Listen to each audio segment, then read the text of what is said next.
that. It wasn't until I went to a show in Jeff's basement. My brother's band was playing. I met some of the guys like Tim and Tucker that day, I think. And Thursday played as well. And when I saw the show, then I was like sold on it. So then what happened was we were practicing with Steve and Bill. When I first got involved with the band, I was just filling in. And I told them, look guys, I think I'm gonna have a great time doing this, but film is first for me. So if I have a job, I have to do that, and that's my priority. I just remember, hitting it off with him in a different way from everyone else because we kind of came from the same background musically. So we had all these, common interests and creatively with music. My first show was outside, and Tim and Bill were sitting there talking, and they were talking about potentially touring.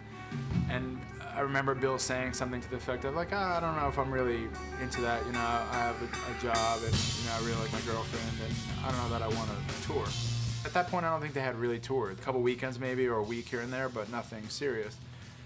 So I knew that was going to be an issue if they did want to tour.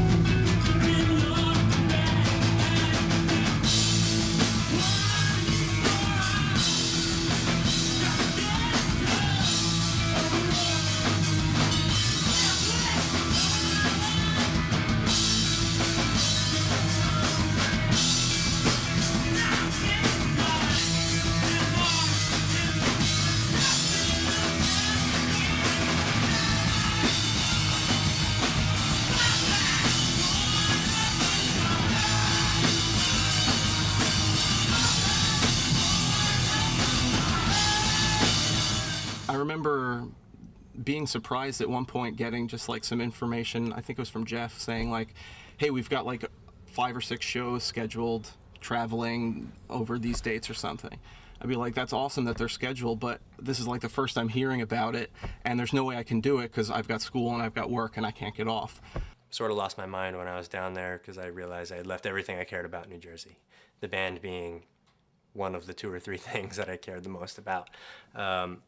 I came back from Savannah, and I think the day after I got back, I was supposed to play a show.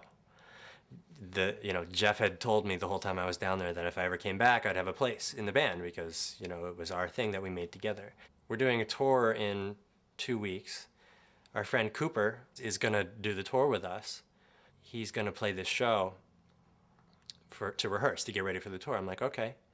And I was playing, and Cooper's playing, Bill's there with his guitar. It's 3 guitarists, the math doesn't really add up. I was at a show where like I played half the set, and the fill-in guitarist they had for that tour played half the set or something, and that was probably like the last Thursday show that I was at. I don't know, I'm gonna avoid any confrontation and just play. And that's sort of how it got dealt with. It was going to require a touring obligation that was extensive and immediate, that would have required me to drop out of school. And I certainly wasn't willing to do that at that point, as close to graduation as I was. And that's when I was like, well, if he doesn't want to do the tour, then he's not going to want to do the next tour that's going to be longer, or the one after that, or whatever we do. I think they were a little bit more disillusioned with their educations at the time. It makes sense. There's nothing wrong with that at all. But to me, I found it offensive because I was in such a different place. I was in this place where I was like, man, fuck your job, man. You know what I mean? I was in this other place where I just wanted other things. And that's really when I realized. And I don't think we really handled having Bill not be a part of the band anymore in a good way. I think we're like, all right, well, we're going to find somebody else to tour with us. But I also didn't want to be a guy that was trying to push someone out of a band, So I said, look, if you guys do wind up touring and he doesn't want to do it, I will gladly do that. I was always closer to Tom and Tucker, and I feel like I probably should have called them, and I don't remember if I did or not. It was so long ago at this point. I do remember calling Jeff a bunch of times and not hearing back from him, and then just seeing one day that like Thursday was scheduled on a show with Shai Hulud that I hadn't heard anything about, and at that point, like I figured, you know, it was an inevitability anyway, but then it was certainly more of a finality at that point. So The song's called Autobiography of a Nation.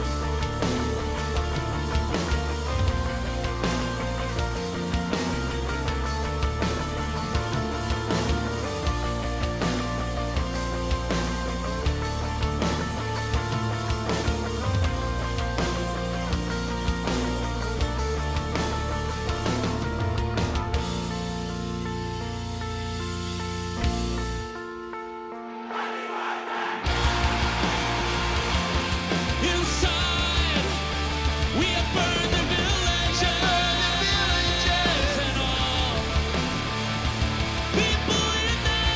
All the people in the they died. We adopt their customs and everything.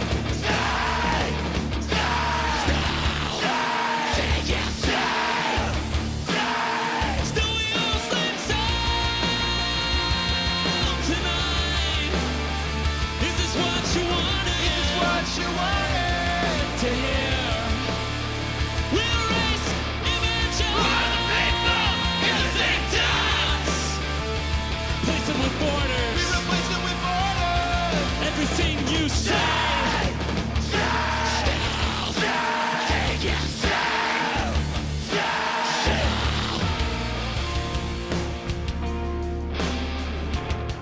This band was getting so huge and working so hard.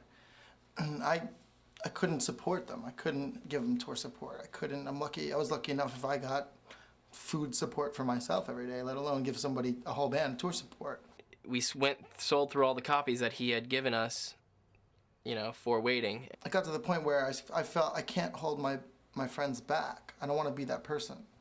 So I started acting almost as a manager at the time and shopped the band to every single record label we were fans of. Everyone turned us down. About a year later, he's like, I have this friend Jen who works for Victory. She's a good friend of mine. He's like, and I passed your record on to her. And she was like, yeah, they're great. Like, they're great. We would totally do a record with them.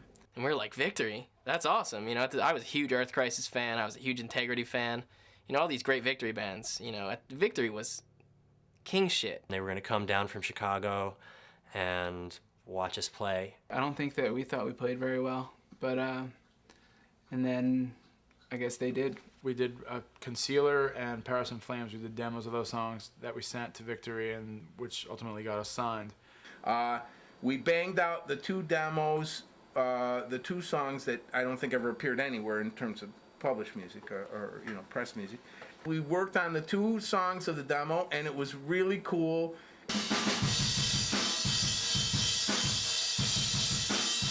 It was like, go, go, go, kind of pretty quick and dirty, but me, personally, I thought they had come a huge distance from the waiting period. And I didn't know if it was Steve or they all just were, they were already starting to play shows. Yeah. They were, you could really kind of see it from that point. We just put out what we like, and we heard the demo, we heard this stuff. This band is there's something here. I can't put my finger on it, but we need to put it out. We didn't think that by signing to Victory we'd be big like Snapcase. We just thought, this is cool. People who buy Snapcase records might actually check our record out. Might even just listen to it. We were just psyched, for people to see our name near these bands that we consider legends. Snapcase, Dead Guy, Guilt. These are bands that they really mattered. They weren't just hardcore bands. They were bands that stood for something to me. And a lot of people were surprised that we would even be interested in that, because nobody really knew what it was. Nobody could put their finger on it. Is it hardcore? Is it post-hardcore? Is it emo? Is it, the old DC Discord kind of sound?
I was so young and silly that like every time a Victory band would come to town, I'd go and see them and be like, hey, we're on your label now. Like all psyched. And they were like mostly cynical people. And they'd be like, oh, you guys are fucked. Like that was the response at everyone. And I was like, oh, that's their thing. Like they like make a joke. And I was talking to Kyle from Grade and he was like, oh, good luck. You know, good luck, eh? I was like, why? Like, is it bad? And he was like, no, but you're gonna have a lot of fun. Like Kyle was like the most positive person that I met about it. But he was like, you'll see how crazy it gets being on Victory. He's like, this isn't the small label anymore. Like, this is gonna be madness for you. It's not gonna be what you're used to at all. It's not, it's not Second Nature. It's not Eyeball. All of my favorite bands had put out records that weren't the most exciting thing I'd ever heard, and I thought, wouldn't it be great to make a record that was what I was expecting all my favorite artists to do?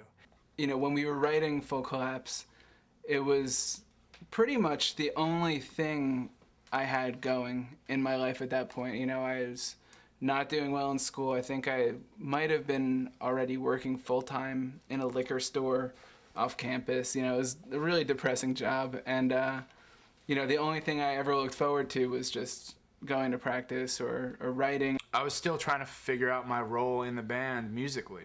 And when Steve came in, he brought in this really like very musically advanced voice into the band. A lot of soul in his guitar playing. I think my involvement with Full Collapse was more subtle. It was more about coloring things as instead of the big picture of songs. So I didn't, and for me at the time, like I was just so sort of overwhelmed by like how much fun I was having just playing. And on Full Collapse, he like would only sneak out every so often, and when he did, he would totally make the song. It's like he did the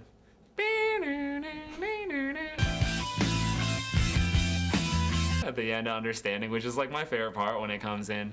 When we wrote Full Collapse, no one really was paying attention still. As we wrote it and songs developed and everything, it was like there was a growing interest where it would be like, oh, that song's cool, that song's really cool. And then the next song I'd be like, oh my God, like I can't believe we wrote that. Now I want to try to top it and do stuff like that. The only agenda with writing Full Collapse is just to make an exciting record. The two of us did Full Collapse together from the ground up, and it was fun too. It was a fun record to do. It was pretty good. It Only a few meltdowns. Well, yeah, it had its trials and tribulations, but that made it worth doing. Absolutely. And I was like, wow, this sounds like we actually know how to play, and we're kind of getting the idea that we know what we're doing a little bit, and the idea of the band is sort of getting more focused. About halfway through it, I started going like, Sure. this is actually a really good fucking record. And then by the end of the record, I was genuinely excited about it. Oh, yeah. I really was. I was dog tired, but I was genuinely excited. The first time I saw them was at the Hard Rock Cafe, February 9th of 2001. It was actually at Roseland at an H2O Snapcase face-to-face show, who were like 3 of my favorite bands at the time. I walked out of that show to go see Thursday at the Hard Rock, and this blew my mind. Just like seriously, within 30 seconds of the show, I thought, oh my God, this is the most amazing band I've ever seen. They're changing music, they're changing the way things are done, and the place was packed out. I couldn't believe that right down the road, 3,000 punk rock kids were at Roseland, and here's Thursday and Drowning Man right up the street, packed out. And like, from the second they went on, I was like, this is gonna be the band that changes music. This is gonna be the band that changes me. This is gonna be the band that changes my company. Thank you.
The first time I ever realized that there was a tangible tension with Victory was when we delivered our record, when we gave them our record, and they didn't like it. And I don't remember exactly what was said, but what they were expecting was completely different than what we gave them. After Full Collapse came out, there was a long time that we were touring on it. You know, Victory wasn't stoked on it, and we would tour and nobody would really be at the shows. And it was, at one hand, discouraging because we knew we had a good record, but at the same time, we were still in that mindset of like, keep plugging away. This is the best time of our lives. You know, if this were to end tomorrow, we could say that we were happy. I guess we'd probably done about a year of touring where we were just doing what the bands that played my basement were doing. You know, I was calling them and being like, remember when you played? Like, I actually like put that show on. Is there any way that you could hook me up with somebody that's doing a show in your town around this time? I would love to just come through, you know, and whatever. And most of the time it was like, yeah, I'll put on a show. I don't have anything going on, but I'm gonna put on a show for you and you're gonna stay at my house because that's how it is. You know, we're all friends, we all do this for each other. And then we played a record release show for Full Collapse at the Wetlands, and everybody was singing along. And it was like a full club of people singing along. I couldn't believe it. It was such a shock. And the thing that I didn't realize either, it was the night before the record came out, I didn't understand how they knew the words. I really didn't. I was like, how is this happening? You know, the whole time it was like magic. Like to me it was literally magic. And then like afterwards they're like, yeah, we downloaded it. And I didn't even know what that was, man. I had no idea that you could download records. It wasn't a thing yet. Nobody downloaded records, you know? But I remember that they were like, yeah, got it online, you know? And I was like, whoa, downloading records is the best thing ever. Like, people know our band, you know? Even back then, with Full Collapse, kids would just come up to Jeff, can I talk to you? I need to talk to you. And he became this counselor to every friggin' hardcore kid on earth, it seemed. It was crazy. You know, at times I would almost feel bad for him. And it never bothered him. He was actually really amped on it. He would always stop and talk to those kids. I saw them first Friday night in May. I think it was May 6th or May 7th, 2001.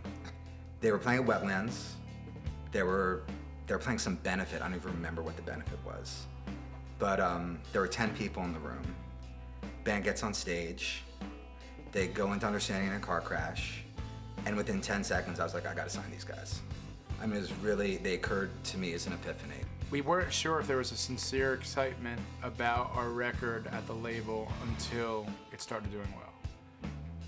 Like, there were some people there for sure that were like, oh, that were, you know, Kathy was there and she was doing our publicity at Victory.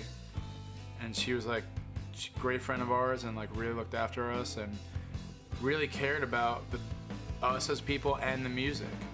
So that we always had her and that helped a lot. But with Tony, I was never sure. Like, we were still getting to know him and I don't know what his reactions were. Like, you know, playing him some songs, he was like kind of lukewarm in terms of my perception. I could be wrong. I cried because I thought it was so awesome. And of course, a lot of people here at the label, I mean, were staunch supporters as well, so. We're gonna play something from a record called Full Collapse.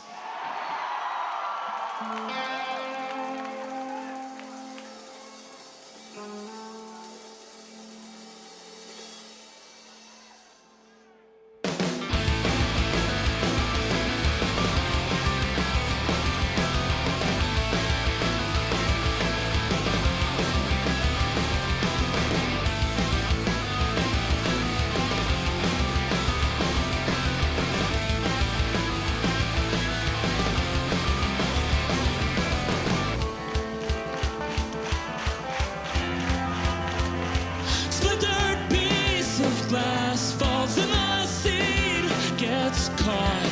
Broken windows, open locks, remind us of the youth we lost in trying so hard. Look away from you. Follow white lines till the sunset. Crash my car. Time to let this pass. Time it takes to let go. Time runs through our veins. Start again. We don't stand a chance in this threadbare time. Time it takes to let go. Time to let this pass. Staring at setting sun, reason to come back again. Twilight world, blue and white. Don't want to feel this way forever.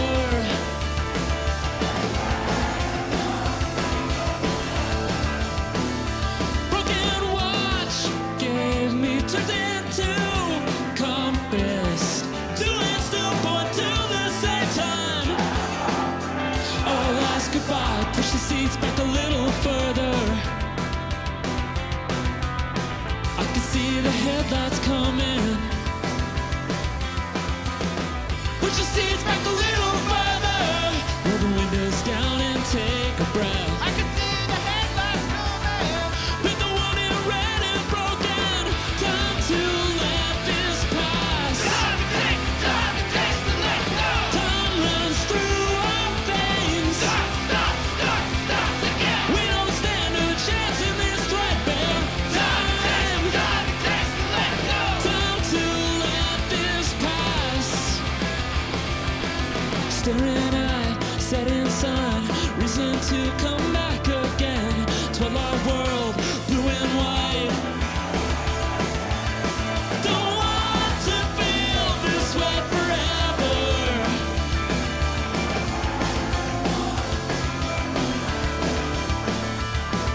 Spinning hubcaps set the tempo for the music of the broken window.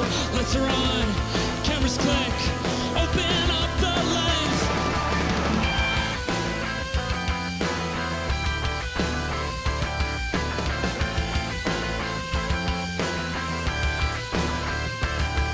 Staring at the setting sun, no reason to come back again. 12 worlds in blue and white, needle end. Don't want to feel this way forever. Lights are on, cameras click, open up the lens. Get